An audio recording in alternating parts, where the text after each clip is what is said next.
I appreciate it's been a while since we've talked about anything regarding the Amnesia series, or anything even remotely connected to horror. Actually, what was the last horror game I talked about? Okay, so technically it was Dread Out 2, but I guess The Forgotten City could have also counted in there. So, not really decent horror is what I'm saying, and I completely forgot that I played this one a little while ago, and I was meant to talk about it, but then Bannerlord 2 and We Happy Few got in the way, but I think it's time we talk about this one before I forget, and I've also got to give you something to keep you ticking over until the inevitable Siberia 4 rant comes out, and yes, that is happening for anyone wondering. Before we talk about Rebirth, however, I think it'll probably be a good idea to quickly go over how I felt about the Amnesia series so far, as well as a couple of other factors that I want to throw in there because, well, it's my video, so that's a good enough reason. Following off the bat of the Penumbra games, which were pretty good if you've not had a chance to play them, we have Amnesia: The Dark Descent. Widely considered to be the best in the series, and rightfully so, however this is mainly because of the scare element rather than the plot element. The Dark Descent is more known for its monster encounters and button-mashing panic moments where you have to react and do something at a moment's notice because an invincible enemy has just casually waltzed through the door and spotted you immediately. As for the story though, I felt that the Dark Descent got a bit, shall we say, bonkers? I personally felt that this game was going for the complete opposite of show don't tell in pretty much that it only tells and doesn't show. There's a big emphasis in the story about harnessing the power of something called Vize, which is essentially a type of power that can do all sorts of magic stuff, but that you can only get it by torturing people because the human body produces it that way. I guess. Then there was all this stuff about interdimensional realities and dark alchemy, and it's kind of hard to imagine or even focus on all of this stuff while we're basically being chased around a 19th century castle in the dark. That was my problem with The Dark Descent. There are two main elements to this game, that being story and horror, and neither side is able to really come together to deliver a unified package. We remember that game for its scares, not its story. The next game was A Machine for Pigs, which was outsourced to a different company and was essentially a rip-off of the first game since it tried to capitalise on what made The Dark Descent popular without managing to capture any of it. The only other game to have come out after that which was sort of worth noting was Soma, which had the complete opposite problem of The Dark Descent, in which its story and atmosphere, I personally thought were really good. I played that game not long after it came out, and I still occasionally think about how impressed I was with that one. Yet, Frictional Games is known by now for its scary moments, and I don't think that Soma's scares are anywhere near as good as they are in other titles. Now, this leads me neatly onto where I feel that Amnesia Rebirth lands, and if we were to take The Dark Descent and Soma as extremes, one having great scares but not great story, the other having great story but not great scares, Rebirth lands right in the middle. Unfortunately, that's not exactly a compliment, because this means that its scares are okay, but then again, the story is also only okay. Not counting the Penumbra games, which make up a complete story, none of the other Frictional games are connected in any way, most of them being standalone titles, and technically A Machine for Pigs is a sequel to The Dark Descent, but a lot of people don't count that as a true Amnesia game, and I don't want to get into this one if I can help it. That's definitely not the case when it comes to Rebirth, however, which is a sort of a sequel to The Dark Descent, in that it's set in the same timeline as that game, and expands on certain elements that The Dark Descent created. The year is 1937, and it's almost 100 years since the event of The Dark Descent. You play the part of Tassie, an archaeologist on her way to a site somewhere in Africa. During the flight there, however, something happens to one of the engines while they're all over Algeria, and while I was frantically looking around for a note nearby that said something to the effect of, "Tassie, would you kindly crash the plane?" it would seem that something else blessed the plane down in Africa, and we're knocked out upon impact. We then wake up with a touch of the insert series title here, because it becomes apparent quite quickly that some time has passed since the crash. The moment you wake up, it becomes apparent that most of the passengers did survive the crash, but they're nowhere to be seen, and as you begin your search for them, you come across several notes left behind by them that details what they've done since coming here, but many of these accounts also includes you. The stakes are ramped up a little bit here too, considering that you're married to one of the other archaeologists in the group, and now he's missing, to which I called it straight away that he was already dead in that case, since he clearly wasn't important enough to keep around in the story, but we're also carrying around a +1 in the form of Tassie's unborn child, which by technical definition makes this entire game an escort mission. However, regarding the fact that you're playing as a heavily pregnant woman, I somehow feel that I'm having to eat my own words regarding this topic. If you recall, during my We Happy Few rant, I talked about how in Sally's chapter you have mother mechanics, and I said that I'd never really come across that in a video game before. Well, here it is again. Like with the previous Amnesia games, there are a lot of dark places, and staying in them for too long will reduce a hidden sanity meter. Don't worry, we'll come back to how that works in a little bit. Well, one of the ways to sort of mitigate this is to grab your belly and comfort your child. There are also times when the baby kicks and you need to comfort it again, so once again, we have mother mechanics here. Doesn't matter that we're constantly getting knocked over and falling down places. None of that has an effect on this child's well-being, though unlike how Sally Boyle would leave her baby unattended for days on end, there is a plot reason why we seem to be carrying around a nuclear baby. Again, we'll get back to that later. So the story starts out with us looking for where the other survivors of the plane crash have gone to, and as we do, we begin to regain certain memories of what happens between the plane crash and us waking up there. Turns out a hell of a lot happened. Like, the entire game pretty much. And it's here where elements of the Dark Descent starts to return. This is because Tassie has also come into possession of an artifact known as the Traveller's Amulet. This device allows her to enter a shadowy dimension filled with all sorts of things that pretty much just wants to kill you. Remember when I talked about how the Dark Descent mentioned interdimensional realities? Well, this is what that game was referring to. You now have the ability to travel to an alien world that's had some shit happen to them. Turns out that there used to be an incredibly advanced civilization that was ruled over by an immortal queen. This society eventually found a way to cross over into our dimension, and I don't quite understand how this was discovered exactly, but they somehow found out that if they captured humans and then tortured them a bunch, then their human captives would produce a source of power called Vize. And they used Vize for practically everything, from powering their industries and their cities to smearing it on toast or some shit. In order to keep up with the massive demand of Vize, they ended up capturing humans from all across history and pretty much farming them, but in unimaginably horrific ways. Well, I say unimaginably, but there's an optional section near the end of the game where you get to perform one of these extraction methods, and it's like some kind of evil kids attraction at a carnival, or maybe something more along the lines of Build-A-Bear, but for c***s, in that you get to customize exactly how you want to torture this person. Do you slice into pieces with several circular saws, or do you set him on fire? This was a completely optional and unnecessary part of the game, but the devs really went out their way in the amount of choice you have in doing something really f***ed up. I personally had a blast with this part. I walked out of the room laughing and hoping we'd get to do that again sometime. After all the doom, gloom and stress that you get along the way, it was nice to have a light-hearted moment such as this that brings things back down to earth. Unfortunately for these aliens, however, someone forgot to pay their electric bill, and the whole system backfired on itself, not only cutting off their power supply, but literally blowing everything up, taking the whole civilization with it. This may have had something to do with an entity known as the Shadow, which you may remember from the Dark Descent, in that it's that red stuff that you're not supposed to touch. Although I did find it strange, however, that even though this event killed off everyone and destroyed all of their cities, all of the human captives that were being tortured, conveniently, were unaffected, and are still being tortured to this day. I guess the power they were creating from being tortured is self-powering their own torture devices or something. I don't know, that part seemed kind of dumb. But this doesn't necessarily mean that this alien world is uninhabited, not counting the millions of humans being tortured, because there are other monsters about the place that are looking for a fresh throat to tear out. Not only this, but they seem to have even started appearing back on Earth, which acts as most of the horror encounters that you'll experience throughout the game. But ultimately, the main point of the story is to find out just what the hell happened to everyone, what the hell is going on, and is there a way of me leaving this place and going back to France with my child without having to, you know, resolve this issue of a supposedly dead alien race that's mass harvesting humans for their suffering? I mean, is there any chance I can leave that for someone else to deal with? Because I don't think my PhD in archaeology is going to cover this one.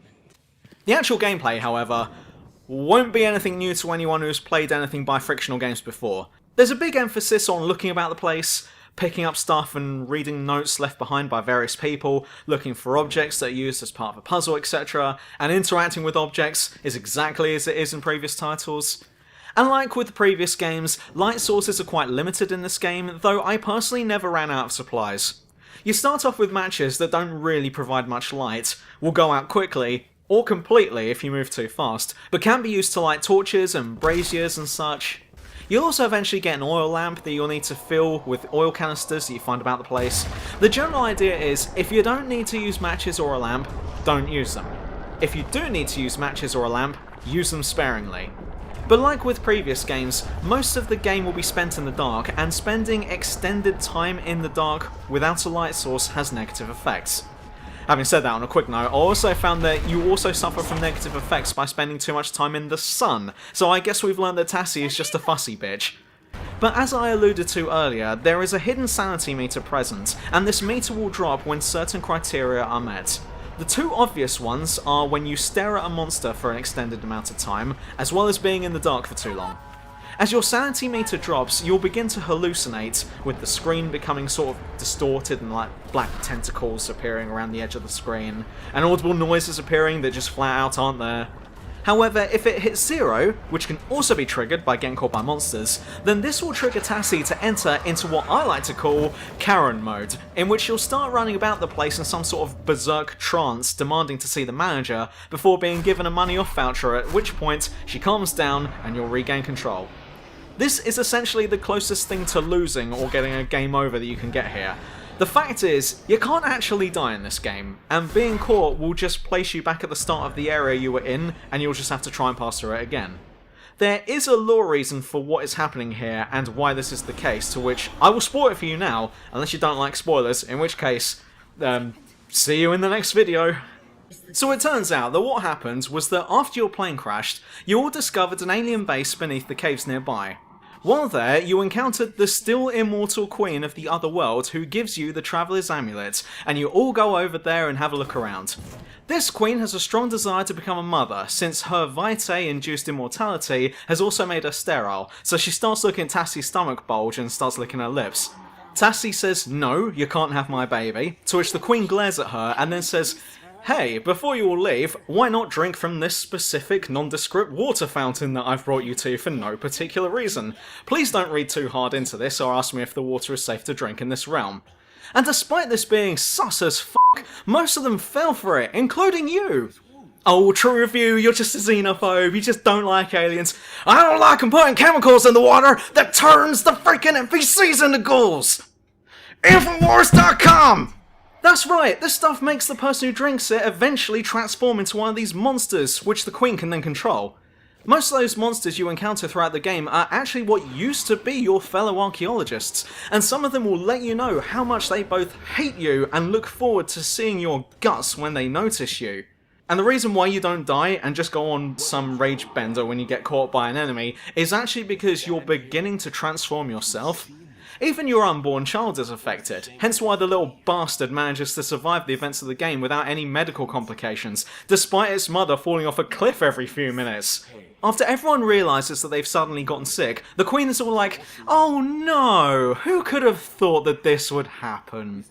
Well, as it turns out, I do know of a way to cure you all, but I'm gonna need something in return. Something along the lines of, I don't know, Tassie's unborn child, just to give you an example. Tassie says, "No bitch, get your own" once again, because it turns out that Tassie did have a child once before this one that tragically passed away and f***ed her up quite a bit, and this new baby represents an enormous amount of hope for her. So I guess you could sum up the entire story of this game as two women fighting over the custody of a child. I'm sure they could have settled this in court, rather than having to unleash monsters upon the earth and mass harvesting and torturing humanity, but mothers will do crazy things for their children, I guess. Most of your colleagues tell you to do what the Queen says because they don't want to turn into monsters, to which you still say no, and literally everyone disliked that. As the transformations start, you cheese it to a nearby teleporter, travel back to Earth, head back to the crashed plane for some reason and have a lie down, at which point you lose all recollection of what just happened before waking up in the plane, signalling the start of the game. As you go through the game, you'll piece all this together whilst travelling between worlds and fending off the different spooky monsters, all the while being guided, kind of, by the Queen, who actually wants you unharmed for the time being because you're still carrying the baby she wants. But I doubt she cares that much, since it implies that she's the one who summoned the sandstorm that knocked your plane out of the sky in the first place, and is powerful enough to astral project herself into our world without having to leave her own, but isn't powerful enough to open up a portal that will let you get straight to her palace, despite the fact that there's already one literally right outside of her throne room. I guess there wouldn't be any room for a game if that were the case though. The game ends in one of 3 possible endings, and literally all of them are bad endings. You can give up your child to the Queen, but doing so will turn you into a ghoul, leaving you spending eternity going feral in a dead world. You can escape with your child, to which you'll return to Paris, and while this might seem like the closest thing to a happy ending that this game has to offer, remember that you're due a ghoulish transformation any second now, and your baby has the same affliction that your previous one had, which means one dead baby and one angry Karen let loose in Paris. Finally, and this is the ending I went for, you can essentially kill the Queen, which will put all this nonsense to bed, but doing so will kill literally everyone else left in the game, including the Queen, every human being still being tortured, all of the monsters, you, and your child. And while I feel that I've always been an advocate for wanting an ending that isn't always happy and fluffy, all I'm going to say about the endings here is that if you felt bad about whatever ending you got, then just remember that the other 2 endings aren't much better. Okay, true, we get it about the story, but you've not really talked much about the horror aspects yet. Well, here's the thing, I kind of did say about it earlier on, but the horror in this game just isn't as good as it is in Dark Descent. It's pretty good in places, but then again, it fails in other places too. If you think back to the Dark Descent, there was always that threat of something kicking in the door and having a look around for you, but there were also chase sequences too. Sometimes the game would troll us with a strong gust of wind blowing open the door, making us duck behind a sofa, only to realise that it was a false alarm. Well, Rebirth doesn't have as many monster encounters as the Dark Descent does, but that also means that there are less moments where the game tries to scare us, meaning that there's less tension. In the Dark Descent, we knew that we had to be ready at a moment's notice, because a monster could just show up at any second, and they were quite regular in certain sections too, and this put us on edge for most of the game. The same cannot be said for Rebirth, however, because there are entire sections of this game where there are no scares to be had, and I'm not even talking about monster encounters here, I'm just talking about scares. And a scare can be anything from a perfectly timed gust of wind, or maybe a small rock falling next to us when we weren't expecting it. No, there are entire sections where you're just investigating places. This does mean that the chase sequences are more memorable, but that's only because there's a difference between lulling the player into a false sense of security by giving them a little break from the horror by backing off a little bit, and then there's backing off a little bit but forgetting to come back to reapply it. Like, you complete a chase sequence, and you know you can relax because nothing scary is going to happen for a while now. It becomes predictable. And coupled with the fact that you can't actually die or get a game over in this game, means that the stakes are lowered, reducing the threat from enemies. Why should I be fearful of ghouls and monsters in this game, when the worst thing that will happen is that I just respawn at the entrance of the area if I'm caught? The atmosphere is pretty good in places, and I like the fantasy viscera themes that are present here, since that is what I thought the Dark Descent was missing. All of that talk about dark experiments, orbs and powers, and we didn't really get to see much of it. Now in Rebirth you're walking through it all. It's just a shame that the actual encounters felt kind of lacking. There's one section where you're trapped in this kind of open plan maze with one of these monsters stalking you, and since it's in the dark, you can't really make out where you're going, but pulling out your lamp will alert the enemy to your location. So you end up going borderline crazy in the dark to begin with, but once the monster has figured out where you are, you haven't exactly got anywhere to hide, unless you try hiding behind a very thin pillar which doesn't cover up your whole body, like trying to hide your car behind a lamppost. And I got caught a bunch in this part before accidentally tripping over the exit, and I wasn't scared once I got caught the first time, because the monster caught me, made some weird noises in my face for a moment, and then made me go walk off to a corner of the room and start over in trying to find the exit. Oh well, if that's the worst you're gonna do, then I guess I've got nothing to worry about. Had you, I don't know, reached into my chest and pulled out my baby before my eyes, I might have shit myself. But just a quiet word between ghouls and gals and we're done? Okay, sounds pretty chill if you ask me. The chase sequences are where most of the best scares are at, however. If you've played anything by Frictional Games in the past before, then you know what to expect here, and it's the same formula once more. You enter into an area, a monster spawns, sees you straight away, and your only option is to run. I think there were only 2 moments in this game that really stood out for me where this happened, and there weren't actually many of them. The first one was pretty good, since you need to go through a door, but there are heavy objects in front of it that you need to move out the way first, and the monster is chasing towards you while this is happening. The second one takes place in a sewer, and I was just not ready for that encounter, but in my panicked state, I somehow managed to escape on my first try without having to rely on Karen. These sections stood out for me more than the parts where you either have to walk into an area teeming with monsters and you just try not to wake them up, or those monsters you meet in the alien world that scan the place, since that's pretty much your bog standard monster behaviour anyway. In conclusion, Amnesia Rebirth is a horror game that I'm actually going to recommend if you like the Amnesia series, or if you like horror in general. Its story is pretty good in places, the atmosphere has got this foreboding yet curious feel to it, and I enjoyed walking about the alien world, finding out how f***ed up things are in that place. But keep in mind that despite this being a recommendation from me, there are plenty of horror games out there that have done it better than this, including by the same developer. If you've not played either Amnesia the Dark Descent or Soma yet, I'd say those two games are best played first, and if you like them, then Rebirth is probably up your alley too. If any of this looked interesting enough, then sure, you won't be wasting your money with this one. If I had to give it a score, then I'd probably say a 7 out of 10 is fair. It's a good game, and ultimately I had an overall pleasant experience with this one. But keep in mind that other games have done it better. The game itself is quite short, though that seems to be par for the course when it comes to frictional games titles these days. Don't expect to get attached to any of the characters, because most of them are either dead when you meet them, monsters when you meet them, and that pretty much just leaves you, and I don't think Tassie was exactly likeable. While I said that the Dark Descent's horror and story found it hard to meet in the middle, Rebirth seemed to sacrifice the extremes in order to meet in the middle. I like that the developers are trying to balance the two, but I don't think sacrificing either is worth it. Frictional Games knows how to do good horror, but they also know how to write a decent story. Unfortunately, Rebirth doesn't show off either of those qualities particularly well, though certainly not failing in either category. But if you find the suffering and exploitation of humans on a mass scale taking place in a hellish alien world interesting, then please get some help, you sick fuck.